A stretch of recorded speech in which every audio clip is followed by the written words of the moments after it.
Und eben, wenn man jetzt ein Geschichtenschreiber ist, gebe ich da auch ganz pragmatisch als Empfehlung. Und es interessiert euch vielleicht, wie man Songs schreiben oder wie das in eine Songform könnte kommen. Dann muss man sich, wie es im Namen schon ist, Songform, muss man sich einfach anschauen, okay, wie ist so ein Song überhaupt strukturiert. Und ich sage jetzt mal, da muss man nicht extreme Musiktheorie 8, 9 Jahre lang studiert haben, um ein bisschen verstehen, dass halt so die Begrifflichkeiten, die man vielleicht schon gehört hat, als Private oder als jemand, der vielleicht leidenschaftlich schreiben tut, aber nichts mit Musik am Hut hat man vielleicht schon so Begriff gehört, wie halt eine Strophe, ein Refrain, ein Chorus, also es gibt halt immer englische und deutsche Begrifflichkeiten, eine Brücke, eine Bridge, und wenn man halt die Komponenten versteht, wie ein popkultureller Song aufgebaut ist, kann man schnell mal vielleicht seine Story oder die Geschichten, die man da schreibt, Papier, muss man nur noch herausfinden, okay, was ist der Intro von meiner Geschichte, was ist die Strophe, der Verse, was ist der Chorus, also die Hook, der Refrain, was ist vielleicht die zweite Strophe, ein Verse 2, einfach jetzt als Beispiel, das sind natürlich nicht alle Songs so strukturiert, was ist ein zweiter Chorus, was ist eine Brücke allenfalls, wenn man vielleicht die Story noch irgendwo anders anleiten will, und was ist so das grosse Finale, der Chorus 3, und was ist ein Outro, und wenn ihr es jetzt so seht und so ein bisschen Songstruktur analysiert und halt gern textet, werdet ihr sehen, dass sinnbildlich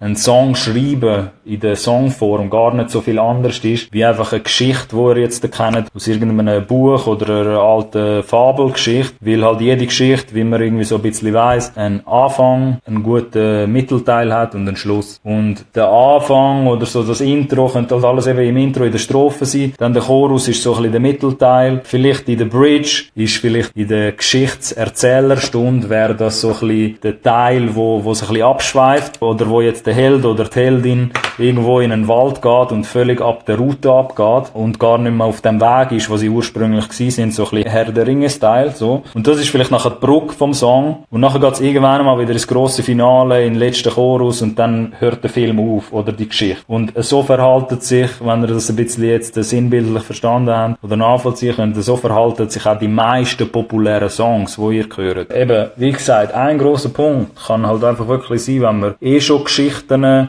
schreiben oder leidenschaftlich irgendwie fiktive Stories erzählt oder irgendwie Stories aus dem Leben erzählen oder kann auf Papier bringen, dann muss man vielleicht nur noch ein bisschen herausfinden, okay, wie ist eigentlich so ein Song aufgebaut, und vielleicht findet man dann schon als Songwriter, wenn das einen reizt, findet man schon ein bisschen den Weg dorthin.